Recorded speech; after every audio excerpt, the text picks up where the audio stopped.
After losing everything, he trains to become the strongest warrior and takes revenge. The Labyrinth City attracts people who want to be adventurers from all parts of the country. People of various species and backgrounds come there to grow stronger, hunt monsters, and earn fame and money. Nick is one such adventurer who seems to have it all. He is an excellent swordsman, has a wonderful girlfriend, and is a member of a reputed party. Everything was going well with him until one day the party leader, Argus, who was also his foster father and teacher, called him. Argus told Nick that he doesn't want him in their party anymore because he doesn't have the mindset of an adventurer. He accused him of being too self-important and righteous because he tried kicking out a party member who was stealing money from their funds. This completely blindsided Nick, but his misfortunes were not over yet. Later that day, he meets his girlfriend Claudine in a tavern and tells her that he was kicked out of his party. He was expecting her to be sympathetic towards his situation, but it turned out that Claudine was a gold digger. She calls Nick a useless loser because he has lost his job now and dumps him without a second thought. Devastated after being heartbroken twice on the same day, he sits on a fountain, unable to notice that he is being drenched by rain. Suddenly, a blue-haired girl comes to him, and he tries shooing her away, but she simply gives him a ticket to her show. She reveals that she is an upcoming idol named Agate and asks Nick to come to her show if he has nothing better to do. She leaves the ticket and her umbrella with him and runs away, calling him Mr. Stray Dog and asking him to come for sure. Nick decides to check out her show because, why not? But as soon as he sees Agate perform, he gets totally hooked on it. He becomes an idol otaku and spends all the money he has on Agate merchandise. The next day, he goes to the Adventurers Guild because he needs more money to spend on merchandise. He tries to find any party that would take him in, but everyone has their party full by then. Nick then spots a blonde guy standing alone in the corner and decides to talk to him. However, self-doubt creeps in as he recalls how he was kicked from the last party, so he fumbles the opportunity, and someone else recruits the blonde guy. After failing to talk to a single person all day, Nick heads to a tavern for an early drink to forget about his failures. He sits down alone at a table, drinking cheap beer and eating flavorless food, while parties around him keep chanting slogans about the power of friendship that disgust him more than his dull food. Suddenly, a group of free people arrive in the tavern, and they have to share Nick's table because no other table is free. They sit down one by one, and Nick can tell that they are not here together. The first of them is a rich girl wearing fancy clothes and carrying a wand with a big magic stone. Nick realizes that she is from a noble family but wonders why a person like her is here. The second guy looks like a priest from his uniform, but he is already drunk and he is smelling of cheap women's perfume, which makes Nick realize that he just came here from the red light area. On top of that, he also doesn't have the medal of a cleric, which means that he was fired from the church. The last person is a dragon girl who has scars all over her body, and Nick realizes that she has seen her fair share of battles, but deep down, she seems like a scared, injured animal. Finally, the booze arrives, and Nick wants to make a toast to everything he lost today, and to the three losers sharing the table with him. So after drinking the beer, he slams the mug on the table, yelling that they can't trust humans. He was not alone, and everyone else also yelled the same thing at the same time. They look at each other and realize that they are all similar in some way or another, so they end up sharing their stories. The rich girl named Tiana goes first.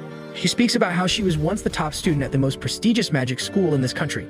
Everyone praised her for her abilities and humility. One day, she went to the cafeteria and found her fiancé sitting there with another woman. Tiana didn't suspect anything at first, so she eagerly started telling him about her day and how the teachers praised her for her new magic. However, the fiancé turned out to be a misogynistic piece of crap with a very small and fragile ego. He was feeling overshadowed by Tiana's achievements and started yelling at her for being too self-important. The girl with him also accused Tiana of belittling other students who were not nobles like her. She even said that Tiana had seduced her teachers to get better grades, and her fiancé believed all of that. He didn't even give Tiana a chance to explain herself and broke up with her. Following that, the heartbroken Tiana left the school and got permission from her dad to leave the house and live on her own. She came to Labyrinth City to get a job, but no one hired her. However, as she was sighing about her tough luck on the road, she found an advertisement about a gambling company. Tiana bought the ticket and ended up winning the first gamble of her life. She soon became a full-fledged gambler and lost everything she had, and soon she didn't have any money to even pay the rent. So she decided to try her hand at adventuring and went looking for a party the next day. However, whenever some tried to recruit her, she ended up scaring them away because of her resting face. That made her come to the tavern to drink away her misery. Next, the priest introduces himself as Zem, who used to be a respected healer in his small town. One girl from the town often helped him out by collecting a lot of medicinal herbs for him. Zem thanked her and paid her good pocket money for her work. One night, the girl arrived at his clinic quite late with some herbs. Zem tried handing her a coin, but she grabbed his hand instead, asking him to love her like a woman. Now Zem was a man of character, and he told the girl that he was not allowed to date anyone because he was a priest, instead of telling her that she was too young to be dating anyone. The girl was deeply hurt by his words, so she ran away, crying and cursing him. The next day, as Zem was healing his patients, a bunch of priests entered his clinic and brought him out. Zem saw the helper girl behind them looking quite sad and hurt. He immediately tried to reach her and asked what happened to her. But he soon found out that the girl accused him of harassing her just because he didn't accept her proposal. She began crying, throwing the coins she got from Zem, saying that he gave them to her as hush money. Well, without even being given a chance to explain himself, Zem was locked up in a shitty prison for 3 months. When he was taken out of jail, he was paraded in front of the angry people before being banished from his hometown forever. Zem soon arrived at a rundown inn in a nearby town, where the beautiful olive-skinned lady knew him already. She greeted him with a smile, and Zem noticed that she had severe back pain, so he offered to heal her. He healed her all night in the bed, apparently, and in the morning, the lady felt much better. She told Zem that she believes that he is a good person. She told him to go to the Labyrinth City and become an adventurer to live his life freely without any guilt.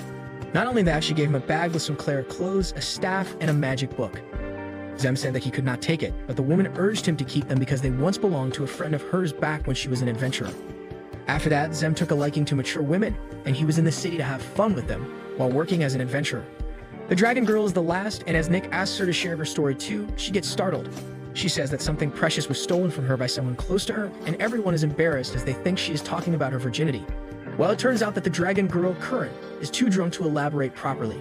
They drink some more, and the next morning, Nick wakes up to find himself in a strange place with his drinking buddies from last night.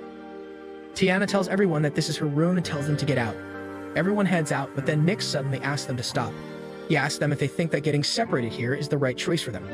He says that if they stick together, they can make enough money to live comfortably.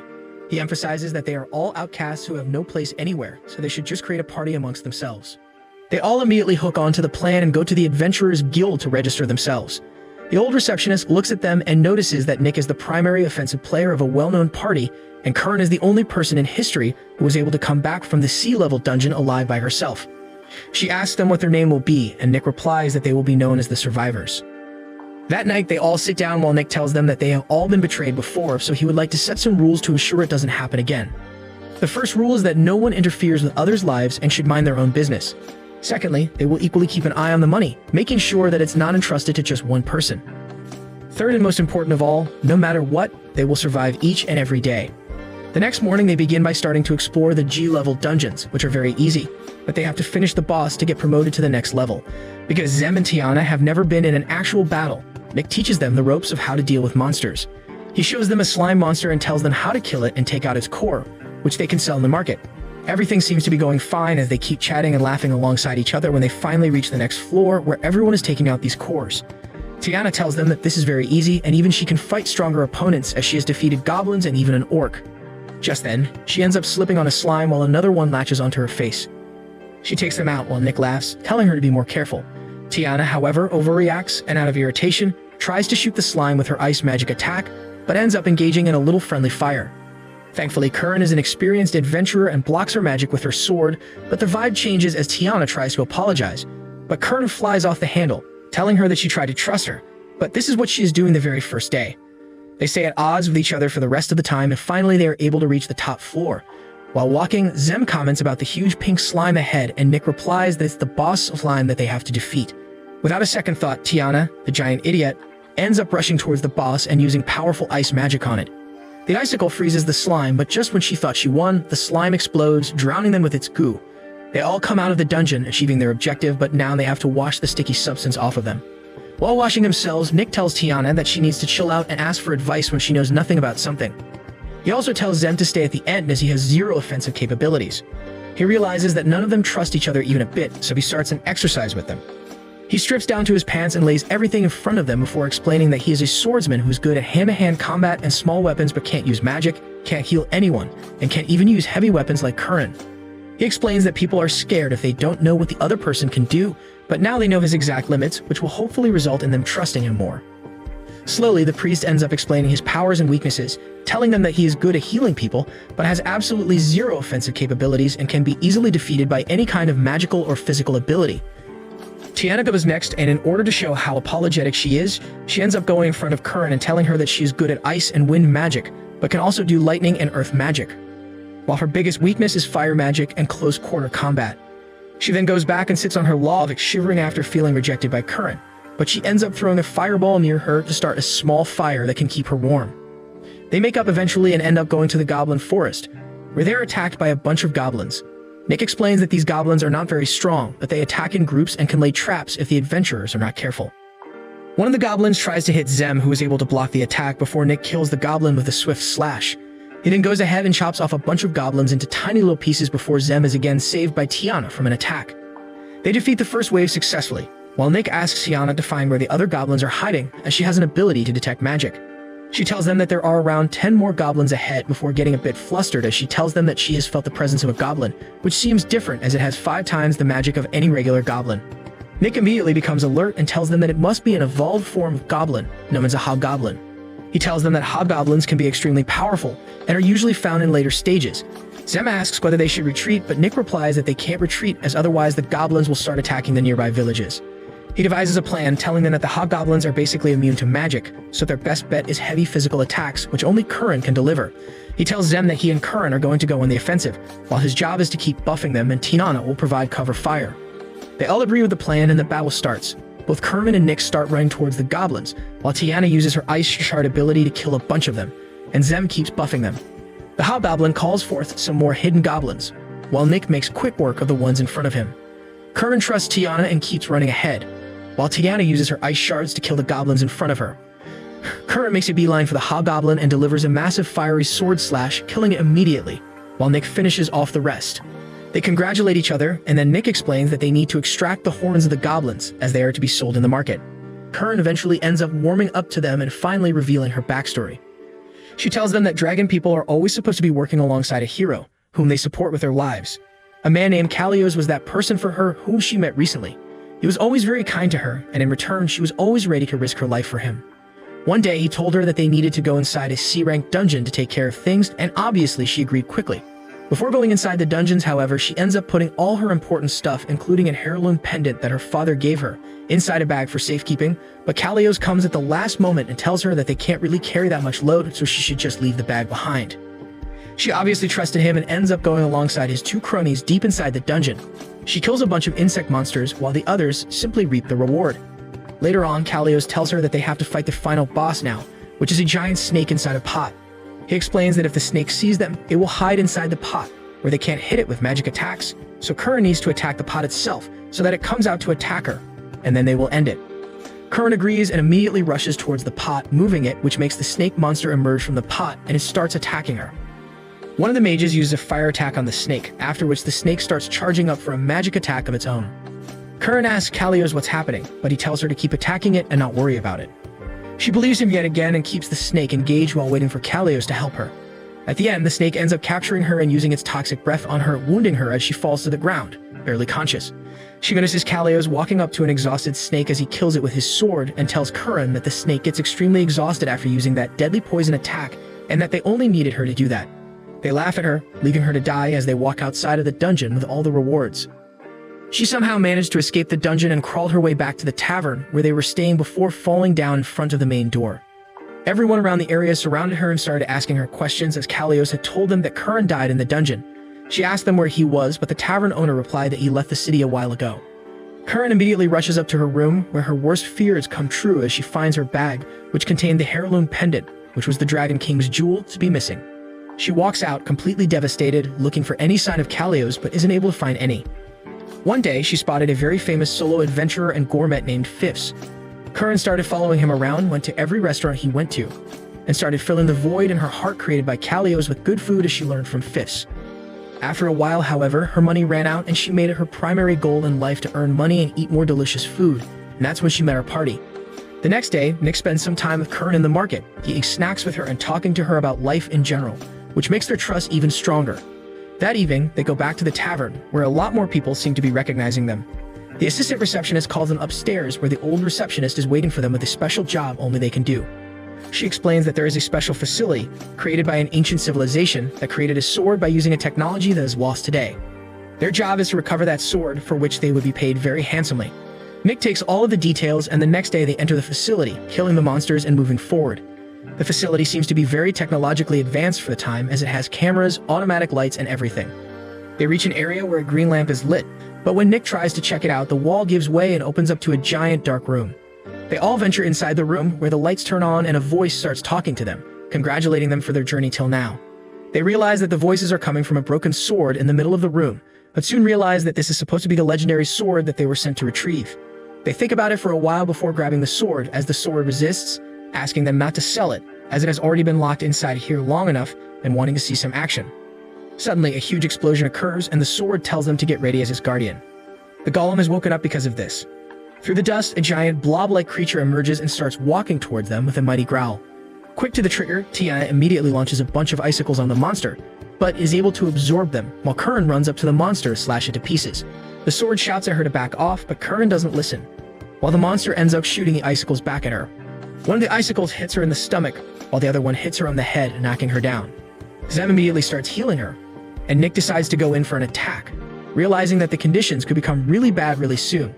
He tries to cut through the legs, but the golem immediately regenerates and starts attacking him. Nick shouts at the others to quickly get Curran up and to run towards the door so that they can escape. He keeps dodging the attacks while the sword strapped to its back screams at him that no ranged attack or sharp weapons can hurt the monster, and that he should use it as that's the only way the golem can be killed. Nick decides to follow the instructions and grabs the sword, as the bladeless sword immediately emits a bright light and becomes more or less an energy saber. The rest of the party is trying to break through the door, but Tiana reports back that the door is indestructible, and they can't really do anything about it. The golem attacks Nick again, but this time he dodges the attack and slashes at the golem, cutting one of his arms. Shockingly, however, the chopped-off part of the golem gets a life of its own and grabs Nick, while the golem punches him through the shelves and into a hole in the ground. Tiana immediately uses a freezing spell on the golem and screams at Curran to find Nick and make sure that he is safe. Thankfully, her spell seems to work, as the golem gets frozen in place while Curran runs past it into the hole. Surprisingly, however, the golem is able to break out of the ice and start walking towards them.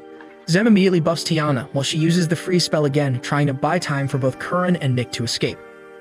Curran enters the hold and finds Nick buried beneath the rubble, and she immediately starts getting rid of it. Nick tells her to leave him and run away, but she refuses and tells him to shut his mouth, as either they are all getting out of here together or none of them is. With this, she removes the final stone from Nick and helps him up as his faith in her becomes even deeper. Suddenly, the sword tells Nick to say a particular spell. Meanwhile, Zem and Tiana are at the end of their ropes, as they don't have any magic power left, while the golem keeps coming towards them to finish them off. Just when everything seemed lost, however, Nick emerged from the hole and blasted the golem into small pieces. Tiana and Zem are shocked to see that Nick has fused with Curran and become one with a beautiful set of shields and wings. This was thanks to the power of the ancient sword, which is actually the Sword of Bonds. The core of the golem still seems to be active as it regenerates once again, but Nick is extremely powerful in his fused state and uses his sword to completely destroy the golem, leaving his core to fall to the ground. Suddenly, Curran and Nick separate and lay on the ground, breathing hard with the sword in their hands. They are finally able to go back to the guild, where they end up giving a replica sword to the old receptionist lady, as the sword transformed into a little white-haired boy named Kizuna, and he begged them not to sell him to another antique shop. Thankfully, everything ends up working out, and they go back to Tiana's place, where they distribute the money equally, before going their own ways to spend their leisure time. Later, Nick and the party assemble in a tavern, where Nick shows them the amount of money they have left after they have all spent their money. It turns out that they barely have any money even to buy some snacks, which saddens everyone, but Nick gets their hopes up by giving them a pep talk and rallying them to start going to the next dungeon. They enter a dungeon and find an icy lake, within which a bunch of creatures are frozen.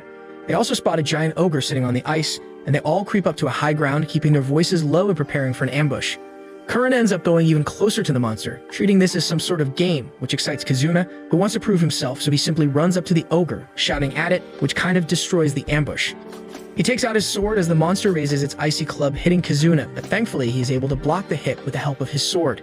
This surprises everyone, as the ogre seems to be pretty strong, and they didn't expect Kizuna to simply block the attack with his skinny sword. The ogre backs off and shoots an ice blast at him, but Kizuna simply bats it away as if he were playing a game of tennis. He immediately rushes up to the monster and tries to hit it with his sword, but the ogre blocks it with its club. Kizuna simply smiles and uses another amazing ability that makes him a clone of himself, and he surrounds the ogre, slashing at him from both sides and killing him immediately. They all surround him, while Nick comments that he feels a bit tired even though he didn't do anything. Kizuna replies that it's because he used Nick's stamina and mana to perform these skills because they are connected together. They come out of the dungeon, and while Tiana and Zen want to rest, Curran, Kizuna, and Nick are hungry, so they start walking to a nearby food establishment. As soon as Nick looks at the diner they were visiting, his heart drops as he realizes it's the same diner that he and his ex-girlfriend used to come to often. Also, this was the place where she dumped him as well. He tries to talk to the others so that they can go and eat somewhere else, but they are already in, and he is forced to follow. After going inside, they order their food, but Nick seems to be down in the dumps. Suddenly, he hears a familiar voice and turns around to see his ex-girlfriend Claudine with another young guy sitting on the same seat where she used to sit with him. He notices that the guy seems to be giving her a gift as a birthday gift, while she tells him that she needs some money to go back to her hometown, as her mother is pretty sick. The poor, naive guy immediately tells her that she needn't worry as he will figure something out. Nick has had enough of this and he goes over to their seat and sits beside the guy, much to Claudine's horror. The poor guy seems to be very confused, while Nick asks the how many times her birthday comes in a year because a couple months ago she just celebrated her birthday with him, where he gave her a gift. The guy seems to be extremely confused, while Claudine turns towards him and tells him to piss off. Nick pokes her further by saying that he thought her mother was already dead because she needed money for her funeral a couple of months ago. This aggravates her, and she gets up from her seat and throws the gift at Nick before rushing off. The guy looks at him sadly, while Nick tells him not to worry as he dodged a bullet. The next morning, Nick and his party sit around a tavern for some breakfast when suddenly a huge tiger guy pours a drink all over him. Nick looks unfazed as he finds out that his ex-girlfriend and the tiger guy have come over here to take their revenge. The tiger guy named Leon says that he heard Nick was annoying Claudine. Nick simply smiles and tells him that he doesn't talk to gold diggers anymore. In response, Leon tells him to settle the matter outside, and both the guys go outside alone.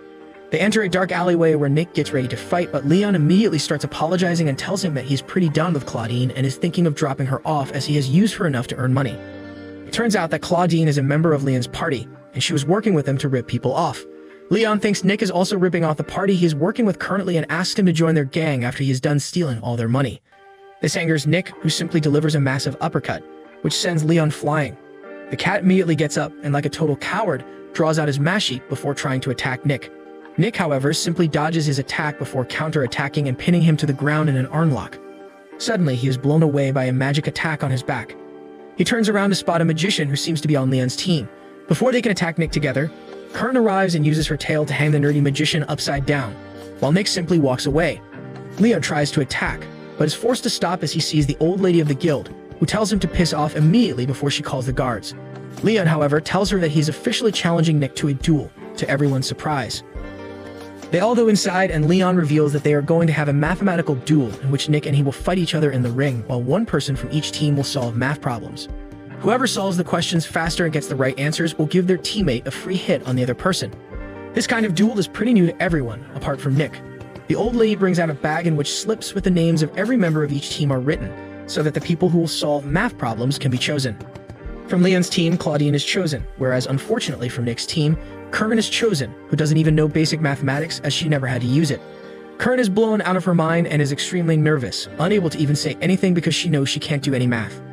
Later, Zem gives her a practice exam to see what her level is, and it turns out that even the most basic math questions are out of her reach, as she is only able to do 20% of them correctly. The next day, Kern started studying with everyone's help, while Nick sent Zem to drink and collect information on the Tiger Gang. Finally, a day before the final battle, they all assemble at his place, which is quite untidy. Anyways, Zem reports back that the Tiger Gang cheats every single time by using magic crystals that let them communicate with each other telepathically. This means that they can easily use the third member as the person who does all the actual calculations and tells their teammates all the answers. Kern is beyond sad as she is already trash at mathematics, and now that the other team is cheating, she feels like there is no way they could win. Nick, however, has a plan, which he shares with the rest of the group members, who feel a bit more rejuvenated as they have an effective way of capturing the culprit now. The next day, Nick and Leon stand in the ring, while Kern and Claudine sit opposite each other, ready to solve the questions thrown their way. The battle starts as the old lady delivers the questions to them, while Nick and Leon start testing the waters by throwing some light jabs at each other that barely connect. Kern looks at the questions and realizes that she has attempted these questions before, and she happily starts solving them while the starts telling her that there is no way she can do anything against her. Thankfully, Kern is able to solve the questions before Claudine in the first round, but it turns out that she only got 80 questions correct, while Claudine got 98 questions correct. So Kern loses this round, and Leon gets a free hit on Nick. He punches him straight in the gut, knocking the air out of him. Kern gets very worried as she believes she is the reason why Nick is getting hit. The next round starts, and the question sheet is delivered to them, and the match starts as Nick tries to push Leon to try and gas him out, but the tiger is smart and simply keeps backing off and dodging. The round ends once again with Kern losing to Claudine, resulting in Nick taking another massive punch to the face. Kern gets terribly afraid and apologizes to Nick while he starts bleeding and tells her that he believes in her and is totally sure that she will make them win the next round. This gives Kern the required boost as she starts trying to solve math once again. China quickly starts scanning the entire crowd, trying to find out who will help the cheat, only to realize that no one is using any kind of magic crystal as of now. This makes her realize that the other team thinks that they can easily defeat Kern without cheating, and that's why they are not trying to. If this happens, it will ruin Nick's plan, so they start executing part 2 of the plan, while Nick tries to buy time. Tiana draws attention towards herself and tells everyone that the matches are taking too long to finish, and that they should solve all of the problems at once so that the match ends in just one round and the loser can take all of the penalty punches at once. This surprises everyone, but the public, who is getting bored of the pace, enthusiastically agrees, and all of the questions are given to both of the players at once. Tiana knows that this is a gamble, as Curran doesn't know how to solve these questions at all. However, she knows the questions and starts filling out the sheet, which scares Claudine. Even though she knows she could do all the questions herself, she starts doubting her speed and resorts to cheating by using her magic crystal to communicate with a nerd, who is hiding in a clock tower with a calculator. She starts telling him the questions, and he immediately starts telling her all of the answers. Tiana scans the entire area again, and thankfully, this time she's able to spot the nerd far away. She leaves the arena alongside Kizuna and Zem, and goes over to the watchtower to apprehend the nerd magician. Leon seems to notice that something is off and tries to warn Claudine, but is unable to do so as Nick keeps pushing him by using a bunch of attacks. Meanwhile, Tiana and the others reach the tower and capture the nerd, which results in Claudine getting frustrated, and she loses her cool. Suddenly, Tiana enters the arena alongside the tied-up nerd, who simply smiles, while Tiana shows them a magic crystal. The old lady immediately realizes what is happening and disqualifies the tiger team, calling guards to take them away. Nick and the party later go on to the tavern to have dinner and celebrate their victory. That night, since they also earned some extra cash, Tiana decides to go to a casino. Meanwhile, Kizuna has heard about the special ice cream only sold at that particular casino, so Nick is forced to babysit him. They enter the casino and Kizuna gets in line to get his ice cream, while Tiana sits down on a table, starting to gamble away with 4 other participants. She starts winning huge sums of money, while Kizuna is disappointed as the ice cream is finished before he can get to try it, and he tells Nick that he would rather leave now, but Nick tells him to watch how people gamble for a bit. Meanwhile, Tiana is ripping off a shabby guy who is spending the money for a rich blue-haired girl behind him. Suddenly, there's a huge ruckus, and people start running here and there as a giant tiger monster appears inside the casino and starts wreaking havoc everywhere. He slaps away all of the guards and ends up cornering Tiana, asking her where Nick is. She suddenly realizes that this huge monster is Leon, whom they had a battle with the day before. It turns out that after getting captured, Leon was overwhelmed by his hatred towards Nick and ended up using a special sword similar to Kizuna and escaped the prison. The sword evolved him into a monster, and he started following Nick's scent, reaching the casino. He tells Tiana to reveal the location of Nick, but she replies that she doesn't know where he is. Even when he threatens her, she simply starts smoking, which leaves the Tiger Man confused. Suddenly, she uses the lighter infused with some magic to blast the monster away and starts running with a blue-haired woman who is also stuck with her. The Tiger Man heals up quickly and throws a bench at them, which blocks their path and sends them flying. He starts walking towards them, while Tiana tells the blue-haired girl's boy toy to take her away. The monster walks up to her and grabs his sword, ready to kill her, but Nick arrives just in time and blocks his attack with an energy sword of his own. The tiger gets even more mad on seeing him and starts cursing him before he extracts even more dark powers from his sword and transforms into an even bigger monster. The monster tries to punch Nick, but he elegantly dodges before Tiana tells him to merge with her so that they can put an end to it. They back off and use Kizuna's power to merge together into a beautiful female knight with amazing armor and the ability to fly. Tiana uses an ice ball ability, but Leon goes rogue and blasts through the wall before running astray inside the casino, breaking everything in its path and throwing people around. Tiana uses an ice prism shield, which captures him inside and starts skewering him with icicles, but he is able to escape from the shield as well. Finally, he is put to rest when Tiana uses the cards of the casino that have anti-magic properties, so they seal the effect of the special sword Leon had. The big kitty turns normal again and falls asleep after losing his power, and Tiana seals the sword in an ice prison so that it can never be used again.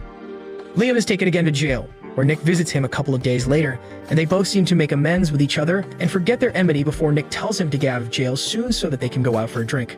Soon after that, Nick is running around as part of his morning training schedule when he hears a voice telling him to do his best. He is surprised because the voice is just like Agate, his favorite idol, and dismisses it, thinking that he is just imagining things. However, it is in fact the real Agate, who is running behind him and encouraging him. She says that she lives in the hearts of her most devout followers, and Nick has finally reached that level. She tells him to take a break now because he must be tired, and Nick decides to obey. But just as he turns around and sees Agate there, he freaks out. Later, they sit by the bench where Agate checks up on Nick's progress and realizes that he finally has a goal and is no longer like the stray dog she first met. She claims that she is really happy for him, but then keeps getting sidetracked. Agate calms her thoughts and then tells Nick that the day she gave him the ticket, she was confused about whether she did the right thing. Even after he showed up at her show, she didn't get over that confusion. She was concerned that by giving Nick a ticket, she may have turned him into a desperate fan who would ruin his life trying to buy her merchandise. Every time she saw him in the stands, that guilt deepened, which is why seeing him lead a good life makes her happy now. After hearing all this, Nick tells Agate that if he had not become an idol fan, his life would have been drastically different, and maybe He claims that he is grateful that Agate pulled him out of darkness, and she is a true idol because of that. She replies that her answer made her feel good, but she is still melancholy about something.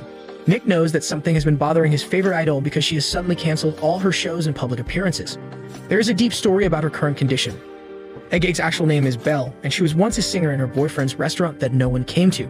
That is why no one even heard of her song, and she didn't know what she was doing with her life. One night, a rich, bald man applauded her song and began giving her unsolicited advice. The man told her that he was a producer and asked her if she would like to become an idol. Agate was too stunned to reply, and then her boyfriend, Dunny, came there to confront Baldy. He tried to act stern, but as soon as he heard that idols can make a lot of money, he quickly changed teams and sold Agate out to the man. She was not sure about it, but Dunny appointed himself as her manager, and then Baldy gave them a ticket to an idol concert so that they could know more about it. When Agate went to the concert, she was too shy to even make eye contact with other girls who were also being scouted. But as soon as the idols came on the stage and started performing, Agate was captivated. Her heart was filled with greed in that moment, as she also wanted to be like the idols. She wanted people to listen to and enjoy her songs, and thus she chose to become an idol. The other girls were the same, and they all adopted stage names as they trained to become an idol group. While Agate found success and happiness in her new job, her relationship with Dunny worsened. He began asking her for money because his restaurant was doing badly, and she couldn't refuse him. She soon learned that he was blowing through the money he borrowed from her on gambling, and that left her deeply troubled. This change in his attitude forced Agate to think about how their journey started. Dunny just wanted to start a restaurant in which everyone could eat in peace, and there would always be a stage for Agate to sing and entertain the guests there. She took a long look at the restaurant, thinking about how times had changed, and the same day, she found Nick. She saw his ex-girlfriend break up with him and had pity on the boy. Soon it started to rain, and as Nick was heading back home, Agate followed him. She approached him at the fountain and began a casual conversation that changed his life. Soon after that, Donnie told Agate that he would take her along to the casino so that she could see him winning big with her own eyes. For some reason, those words felt like a breakup to Agate, but she still followed Donnie. That was the day she met Tiana in the casino and felt that she was the goddess of gambling. Agate saw Tiana sweep the table and win everything, but she felt that her gaze was always on her. She realized that Tiana didn't want to destroy anyone else but herself, so when she took away all her money, she gave her a smirk and then vanished in a puff of smoke. After that, Agate saw the fused version of Nick and Tiana, but she could only recognize Tiana there. She saw her defeat the oversized kitty with her magic sword and was left in awe. Agate was so impressed by the beautiful paladin that she thought of her as her inspiration. The very next day, the bald producer took care of all of Dunny's debt and told him to focus on cooking without any distraction. However, he also told him to completely end his relationship with their idol, and it was not a suggestion. Donnie tried to beg her to rethink things, but Agate told him that the dream he had of opening a restaurant was innocent and fun. She claimed that she wanted to be a part of that dream and was even ready to quit being an idol just for that. However, he stopped caring for her after being blinded by easy money. Agate told him that maybe his life and personality will only get worse the longer he stays close to her, and they must separate. Donnie just started laughing as he accepted his fate and the breakup. However, he told Agate that it was her loss and swore that one day he would show her by becoming more successful than her. Donnie started walking away, and Agate approached him one last time to give him the queen card she picked up on the day she saw Tiana. She gave it to Donnie, saying that the beautiful goddess of gambling would protect him. He snatched it from her hands while calling the idea foolish, and then left the room saying goodbye. That was the end of their breakup story, and Agate soon saw Donnie working from the bottom, but both of them decided not to interact with each other. Fast forward to the present, and Agate has returned with a solo show. Nick is among the audience as expected, and soon Agate comes to the stage. She apologizes to her fans for taking a sudden break and tells them that during the break she met up with the goddess. Agate talks about the casino incident where the beautiful female knight defeated the tiger monster, and Nick freaks out on realizing that she was there that day. Agate says that the beautiful and legendary paladin gave her hope and inspiration, and she wrote a new song thinking of her. She starts performing the song with her teammates acting out the supporting roles. Agate swears to the legendary paladin that she will become a real idol who will bring hope into the lives of her fans. The next day, as Nick is taking a drink after exercising in the park, he suddenly hears Agate's voice. She pretends to be his inner voice and keeps bantering with him while hiding behind a bush. Nick suddenly asks her if she is fine now, because she looked quite down the last time they met. Agate replies that of course she feels down sometimes because she's a human too. She talks about how people are always surrounded by worries when she suddenly sees a stray puppy in front of her. She gestures for it to come towards her and begins playing with it. Nick suddenly replies to her statement and says that whenever people resolve something that is bothering them, they take a step forward, and that is the best anyone can do. A few days later, Kizuna is babbling about an article in a magazine that talks about the mysterious stepping man. He excitedly tells his friends about the stepping man, who is said to be a kidnapper with ghost-like powers that no one can stop. Curran says that they should defeat such an evil kidnapper, but Nick tells her not to bother with it because the stepping man is just an urban legend, Kizuna gets angry at this, and he rushes to show Nick the witness testimonies, but Nick dismisses them and asks him not to believe everything he reads in a third-rate gossip magazine. Despite that, Kizuna keeps ranting about the stepping man, and a green-haired nerd hears it as she is passing by. She puts her card on the window as she introduces herself as Olivia, one of the chief writers of the magazine Kizuna is holding. He tells her that he's a great fan of her work, and then Olivia barges in, telling everyone that not only is she a writer, but an adventurer too. She hops around and does some shabby gymnastic moves to show how cool she is. She stumbles and bumps into Curran, and then heads on her way. Later that night, as Zem is returning from his usual visit to the Pleasure District, he finds a girl walking ahead of him in the dark streets. Suddenly, she gets pulled into the walls of the street and vanishes, and Zem loses half his hangover. On the other hand, Nick had taken Kizuna with him to a live idol concert. They are returning home, chatting about how cool Agate is, when Kizuna suddenly feels that Zem is in danger. They rush to his location and find an invisible phantom trying to hurt him. Nick freaks out because he realizes that the story about the stepping man is true after all. However, Kizuna seems to have noticed the trick behind his invisibility. He throws a sword at the stepping man, but it only bounces away. The stepping man is surprised that they can see him. Kizuna creates his shadow clones to attack, but the stepping man jumps away and attacks him with a steel chain, destroying the clones and running away. Kizuna curses him, and then they go to Zem, who has been holding on to the girl whom the stepping man was trying to kidnap. They take her to Zem's favorite establishment, where the boss lady takes care of the girl, whose name is Reina. They ask her if she knows anything about the incident, and she says that the stepping man has a personal vendetta against her. She thinks that no one will believe her just because she is a kid, but Nick assures her that they do. Reina reveals that her mother always used to leave the house at night to fight the stepping man, but now she is lost and is admitted to the hospital. She says that her mother knew that the stepping man was taking the kids away, but no one believed her. Zem says that they believe in Reina's story because they saw the mysterious kidnapper with their own eyes. He even commends the brave act of Reina's mom, who tried fighting the stepping man alone. His words move Reina, and she gets up with a jerk and requests that Zem accept her as a disciple. She claims that his bravery when trying to save her earlier moved her, and heads towards him, but Nick stops her. He is about to reveal Zem's backstory of how he got betrayed by a girl who wanted to get close to him in the past, but Zem stops him. He tells Reina that she is 15 years too young to be his disciple.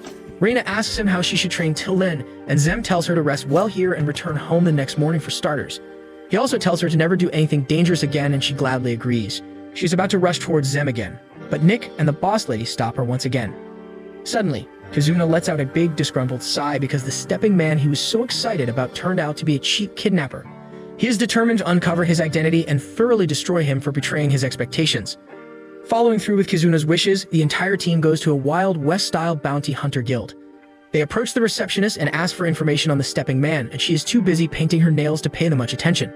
She's only seen Nick before, and she tells him that they don't just hand out information about high-ranking bounties to adventurers who have accomplished nothing. However, Tiana and others twist her words to mean that the stepping man has a high bounty on his head, and the receptionist is forced to share information.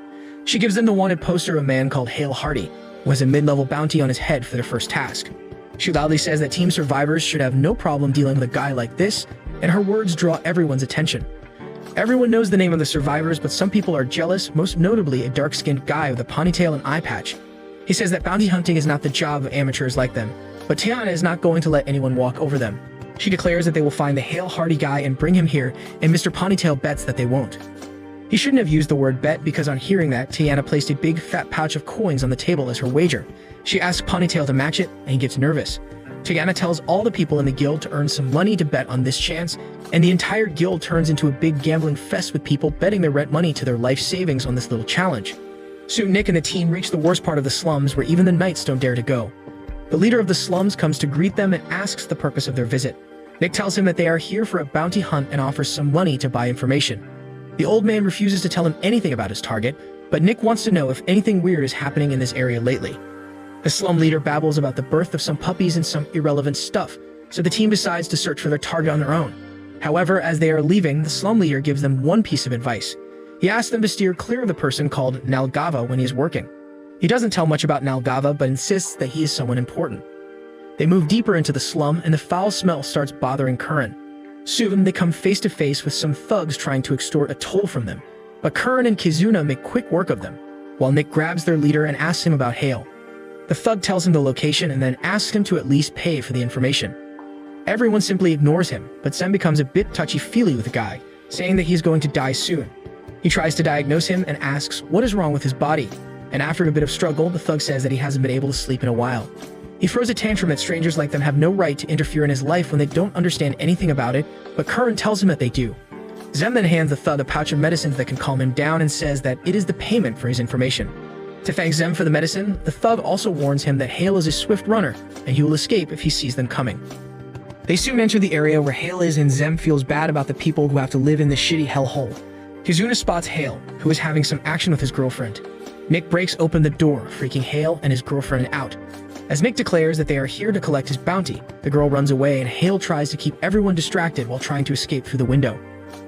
Unfortunately for him, Kizuna is already there to cut off his escape. Hale is tied and taken out, but just then, a priest comes there and stops Nick and his group. He asks them where they are taking his patient, and Hale calls the man Dr. Nalgava.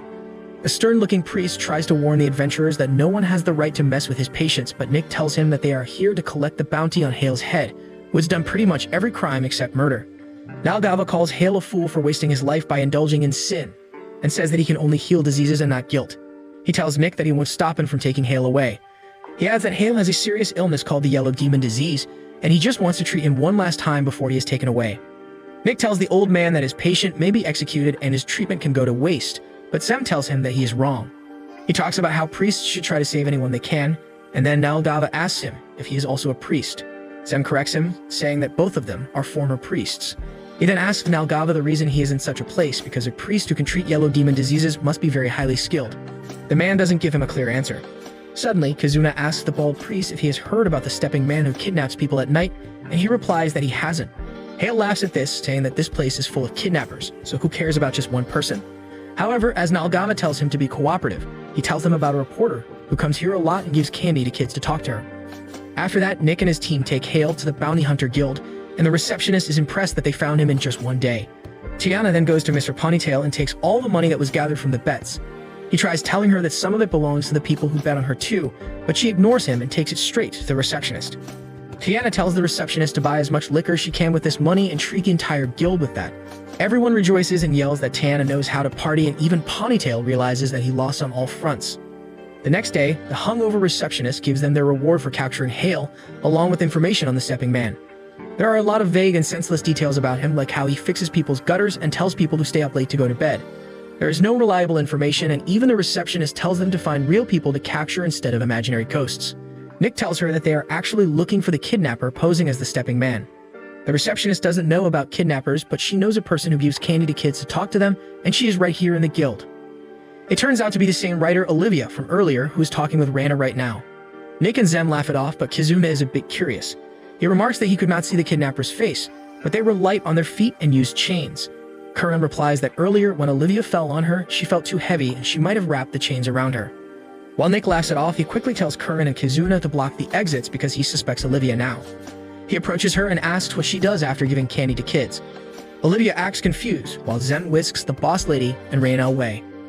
Nick then asks Olivia if she has to travel a lot as a reporter, and she affirms. He asks her if her job involves jumping from roof to roof, and she acts clueless.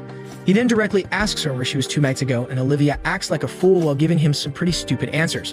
But when Nick asks why she takes the children and what her real identity is, she realizes that she is surrounded. Suddenly, she kicks the table and splits it into 2. Before Nick can ever react, Olivia is on the roof, and she tears a hole through it as she escapes, and the 2 pieces of the table fall back perfectly in their place. Later, everyone hangs out at Zem's favorite establishment, where they discuss how creepy it was for them to find that Olivia was the stepping man herself. They talk about how she was too fast and her movements were unlike anything else they have seen. Kizuna is oddly pissed because Olivia was writing articles about herself as the stepping man, and he doesn't like how she's trying to be the evil version of Peter Parker in this era. Just then, the boss lady tells them that they have a special guest today. A muscular mommy who is actually Reyna's mom enters the room walking with the help of a cane, and Reyna immediately runs to her. Nick also knows the woman whose name is Ada because she was a member of an A-rank party for many years. Ada gets nostalgic as Nick talks about her adventuring days and then remarks that she even went on adventures with a guy called Fifths, whom Curran idolizes. Ada then thanks the survivors for taking care of her daughter and tells them that she is not going to do anything reckless under her watch. Everyone agrees, and Reyna tries appealing to Zem, calling him master. Ada is surprised to hear that, but Zem is still firm in his words. He tells Reyna clearly that whenever he sees girls her age, he is terrified because long ago, a certain girl deceived him and he spent months in jail because of her. After he came out of jail, he developed a phobia of girls who were still young. He could not talk to them and sometimes had difficulty breathing too, and he still suffers a bit from that. Reina reminds him that he protected her that night, and Zem says that any sensible person would have done the same in that situation. However, he confesses that when he saved Reina, he felt hope that he could move past this curse that has long plagued him. That is why he wants Reina to wait for 15 years. Ada misinterprets this and tells Zem that she won't let her daughter marry him. Reina steps in to clear up the confusion and tells her that Zem is just her master because she will be more careful when picking up a boyfriend. Everyone laughs at the fact that Zem got rejected, and after a bit of friendly banter, Ada learns everything. She once again thanks everyone for saving his daughter, and then tells them to give up on hunting down the stepping man. She tells them that the stepping man, who is most likely the reporter girl, is too powerful for them, and Nick agrees. Despite that, he is not going to let her kidnap people as she pleases. He tells Ada that she has no right to stop them because they can target anyone who has a bounty on their head. Ada knows that too, and in fact, she was the one who started the idea of a bounty on the stepping man to lure adventurers into fighting her. She now plans to give up on hunting Olivia and thinks that they should leave it to the knights. However, Nick bows before her, asking her to tell them how they can get strong enough to defeat the kidnapper. Ada first makes everyone drink a gourmet mushroom soup, which is quite delicious, but Nick doesn't understand its purpose. Ada tells him that she used magic shrooms for this soup that will bring out their hidden magic potential. She knows that fighting with the stepping man will require a lot of agile movements, both in running and attacking.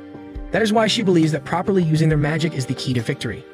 Nick replies that he is not confident with magic, and Tiana says that she cannot cast magic in melee range. Zem says the same thing as her.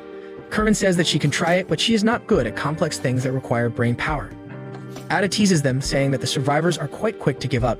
She then hands out a magic lighter to Curran, asking her to chant the keyword burn while passing her magic through it. Curran tries doing that, but she can't concentrate and gives up. Next up, Ada gives the lighter to Nick, who is not sure if he can do it. However, he manages to produce a small fire on his first try, and his friends are impressed. He himself is surprised, but says that this small fire won't help them win against the stepping man. Ada tells him that she was just testing his magic potential and not telling him to use fire magic. She then lets out a huge flare using the lighter and tells Nick that if he practices a lot, he can also do this. Soon after that, the training begins. Nick is walking on a tightrope as Ada tells him that the stepping man uses two main enhancement spells, light body and heavy body. Since Nick will be in close combat, she wants to train him using a light body and asks him to jump 10 times on the rope. Nick thinks it would be easy work, so he starts jumping. He lands on the rope each time without any error, and everyone thinks that he will be easily able to do it.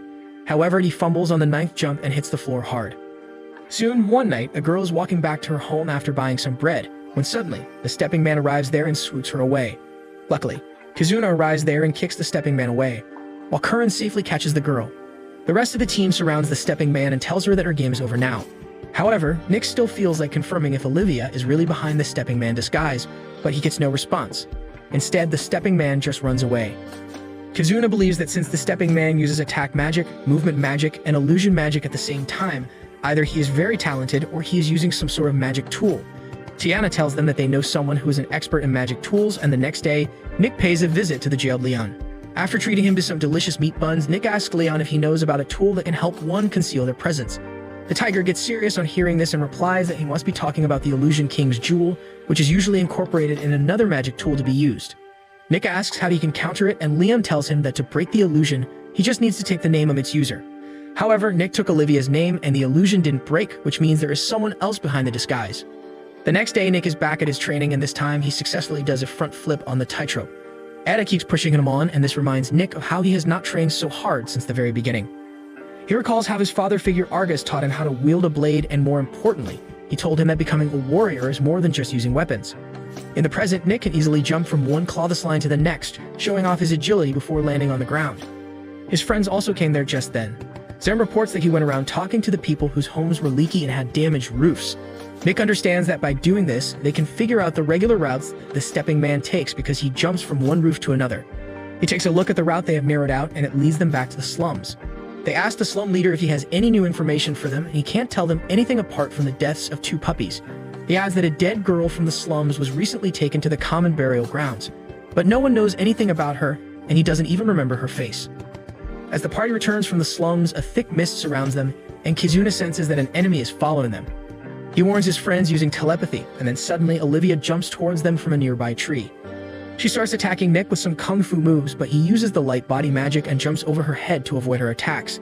Seeing that, Olivia accuses him of being the stepping man, and Nick tells her that she is the one. She attacks him once again, and while Nick dodges, the iron railing behind him gets clobbered by Olivia's heavy punch. Kizuna comes to join the fight with his clones, but surprisingly, Olivia can also use the clone magic, and she quickly takes care of Kizuna's clones.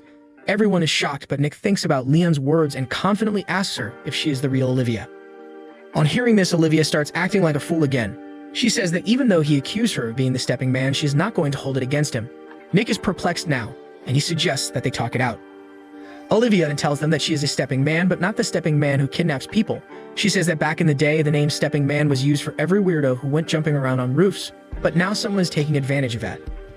Nick remarks that if she had told them this in the Bounty Hunter Guild, things would have been much easier, but she doesn't care about that. She fixes the deformed railing with brute strength, and then Nick suddenly asks her about the clone skill she used. She tries to threaten to expose Kizuna, who uses the ancient magic, and he says that he will also report her. They decide to come to a compromise and propose to work together to catch the stepping man. After that, they go to the burial house where the dead body of the kid from the slum is kept. They open the coffin and find nothing strange, but Olivia asks everyone to describe the facial features of the girl in detail. No one can do that, and then Olivia explains that there's something interfering with their senses and cognitive abilities here. They decide to turn around the girl, and a small red gemstone falls from her body. Zem picks it up, and Olivia says that it is probably a fragment of the Illusion King's jewel. Everyone wonders why someone would go so far as to hide the identity of the dead girl. Olivia crushes the stone to erase its effects, and they find that the girl has an old burn mark on her arm and a mole under her neck. Zem inspects her eyes to find that they show symptoms of treatment for the yellow demon disease. Later, they search for information about the girl and find that she was the daughter of a blacksmith and went missing over a month ago. They decide to return the girl's body to her parents, and Zem says that they can avenge her after that. Nick asks him if he has figured out the identity of the stepping man, and he affirms, saying that they must stop him at all costs. The next night, as the stepping man is swinging around the city using his chains, Nick intercepts him mid-air and kicks him down. They both land on a building's roof, and the stepping man tells Nick that his light body is still underdeveloped, but his martial arts are good. Nick asks him why he keeps doing crimes in the same pattern over and over again. He wants to know if it is his overconfidence or if he just wants to get caught. The stepping man attacks him, but Nick easily dodges it and then rushes ahead to attack him. He yells that he has figured out the reason why the stepping man kidnaps people and why their bodies are found in the slums. They keep on exchanging blows, and the stepping man says that Nick has not yet figured out the most important thing. Nick tells him that he is wrong and says that he was always curious about why a skilled healer like Nalgava would be working and publishing research papers from the slums. Just as he takes Nalgava's name, the illusion magic comes undone, and it turns out that the stern-looking priest was indeed the stepping man. He congratulates Nick on his deduction, who replies that the dead body they found earlier had the yellow demon disease. Nick wonders aloud how a disease as deadly and infectious as the yellow demon disease is limited to the slums and not spreading to the main city. He says that there must be a human factor behind it, and those are all the words Zem told him earlier. Nick knows that Nalgava kidnaps people to have more test subjects so that he can develop an effective cure for the yellow demon disease. Nalgava says that they don't have anything else to talk about, and Nick attacks him. He keeps blocking his attacks, but then Nick jumps high up and lands a full-power kick on him. Nalgava blocks it while warning Nick that the roof won't hold on against this type of pressure, but that is exactly why Nick did it. The roof cracks, and both of them fall into the building below. There, Nalgava finds that he is surrounded by Nick's party members, and even the escape route on the roof is cut off. Zem comes ahead and asks Nalgava why he is doing all this. He replies that his daughter died of the yellow demon disease, and Zem remarks that he has found that out from his research.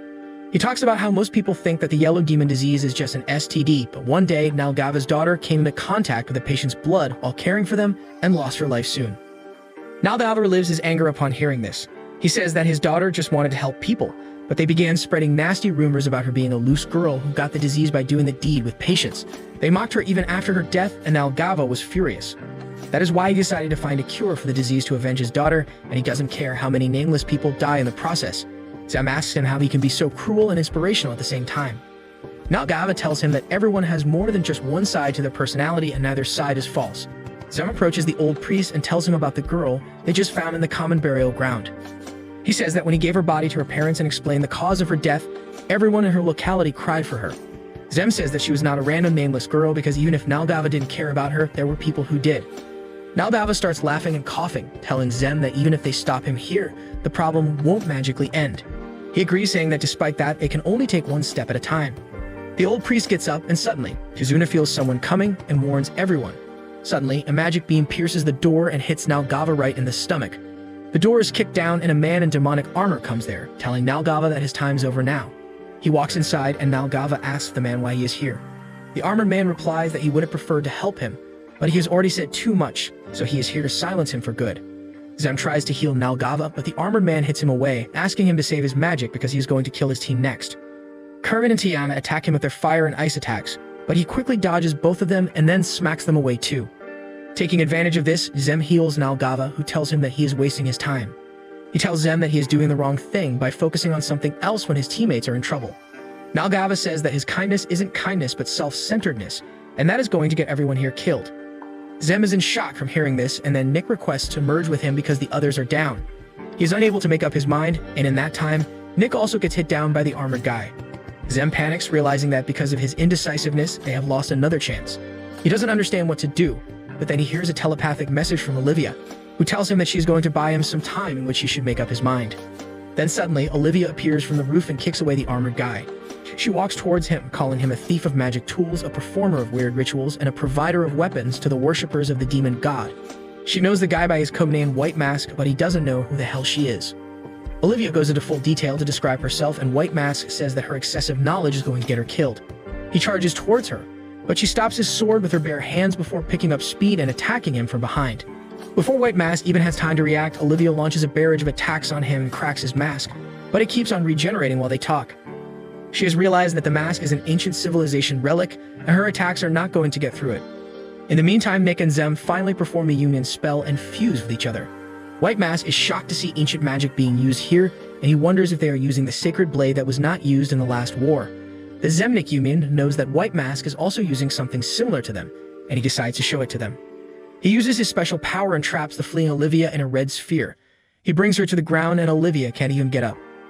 The White Mask explains that the red sphere has increased gravity, temperature, and air pressure, and a normal human can't last long enough inside it.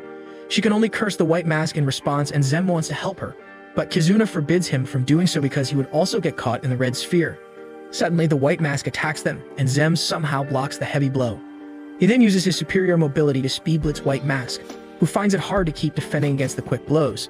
He is even more shocked when he finds that Zem is turning mid-air by creating invisible footholds. Because of that, his concentration on the red sphere loosens, and so do the restrictions on Olivia. She gets up and shatters the red sphere with her magic, and then throws a heavy pot at White Mask. He dodges it somehow and then charges towards Zem after predicting his trajectory. He manages to land a hit on him, but it turns out that it was exactly what Zem wanted. Suddenly, the cross-shaped Kizuna comes flying towards them and hits White Mask directly in the face. Everyone thinks the game is over, but White Mask simply pulls out the weapon from his mask that heals instantly. He admits that they are stronger than he thought, and he was put in real danger just now, so he just escapes from the place after causing a giant explosion. The building is in tatters, but luckily, everyone's unharmed. Well, everyone except Nalgava, who is trapped under the rubble. Zem and Current rush to help him, but Olivia stops them. Nalgava tells Zem that it is already too late for him because he is also affected by the yellow demon disease. He asks everyone to leave him behind and run away before the building collapses, but Zem still casts a pain-numbing spell on him before going. The building starts collapsing, and Nalgava says that he will tell his daughter in heaven the story of fighting with adventurers, and she will surely love it. Zem and others have to run away as the building comes crumbling down, and after a few minutes it is just a heap of rubble. Zem mourns the death of Nalgava, and Current tells him not to be so sad because in the end he saved the soul of the old priest. He is emotional upon hearing this and starts crying again. With that, the Stepping Man case has ended, but Olivia says that they can't relax just yet. White Mask is still out there, and there are people even more powerful than him controlling him. She claims that if his masters gave him permission to use forbidden weapons, the situation is more serious than they think. Putting all that aside, Nick asks Olivia who she really is because she is too strong and knowledgeable for your average reporter. Everyone else also tells her to reveal her identity because they are teammates who fought together. Olivia leans towards Kazumina and asks if he is the Sword of Bonds, and he nods. She then decides to come clean and tells everyone that she is the Elemental Class Anti-Demon God Combat Training Program, also known as the Sword of War. After the battle with White Mask, the survivors go back to their rooms and spend a lot of time lazing around. They take this time to recover from the injuries they have received and to sort out the things on their minds. Kazumina is bothered by how they are acting just because they have nothing to do right now. Suddenly, Nick gets up from his bed and takes out a broken sword from a drawer that brings back a lot of memories. When he was quite young, Nick was heading towards the Labyrinth City with his parents when suddenly, their carriage was attacked.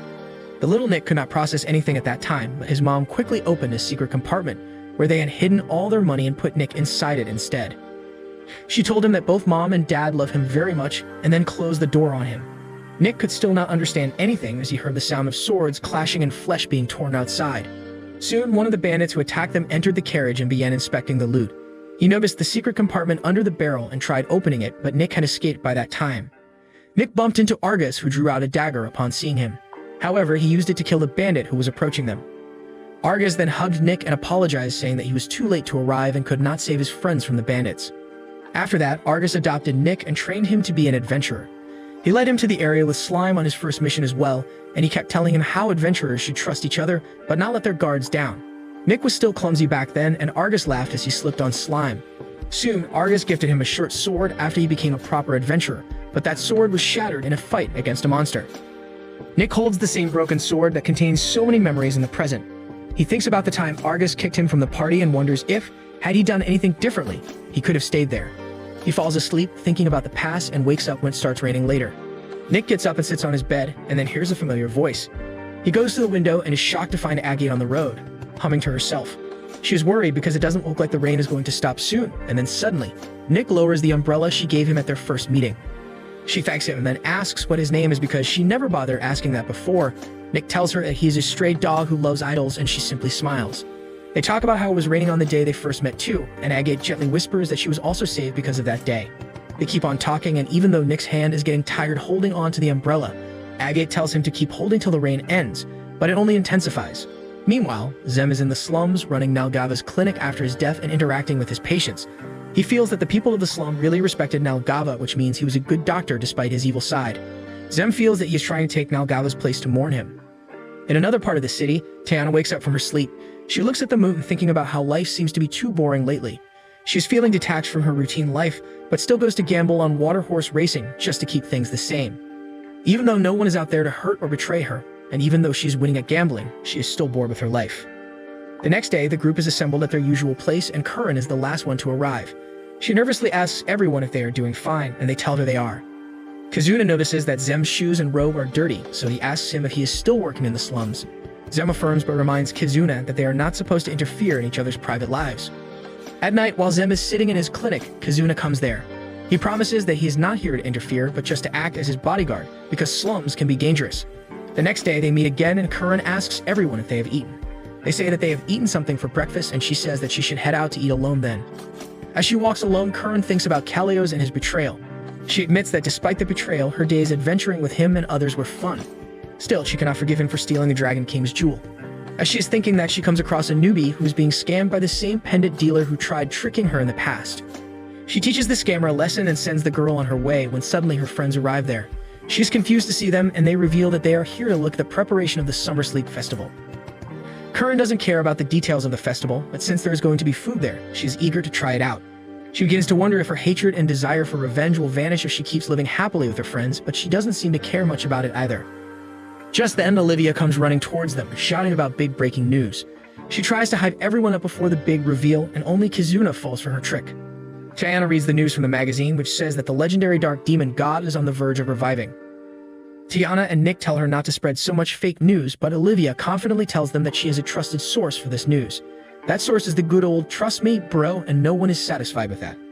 However, Olivia says that she has some suspicions about the black market from which White Mask obtained the Illusion King's jewel. Curran suddenly asks her if the black market deals with the Dragon King's jewel as well. She expresses her confusion to her friends, saying that even though she's having fun with them, she still can't get over her past. Tiana tells her that there is nothing to be confused about and she should chase down her past and confront it. However, this time she's not going to go alone because everyone will come along with her.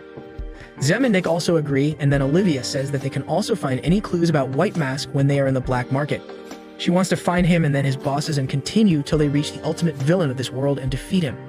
Kazuna is excited to do that, and Nick thinks that he has been manipulated by Olivia once again. While this time everyone else has also fallen victim to Olivia's manipulation, and Nick has no choice but to reluctantly join in. Just as he raises his hand with them, the fireworks show starts behind them. They turn around and see that the festival has already started, so they immediately pay it a visit. Nick buys some cotton candy and takes it to Leon in jail. Everyone else also witnesses the fireworks, and Curran follows the solo adventurer into a restaurant, and the cat girl she saved earlier follows her there too. Coincidentally, the restaurant is run by Agate's ex Dani. Agate is performing at the festival too, and Nick is enjoying cheering on her, while Tiana is back to gambling. In the meantime, Kazuna and Olivia sit together and talk as two legendary artifact weapons. He asks her what she thinks of the survivors as the sword of war that trains humans to fight against demons. Olivia says that they are the people who will strike down the demon god one day, but that day is too far away. She says that their skepticism is a good thing for now, but they will have to trust each other more soon in the future, but it is up to them when they realize it.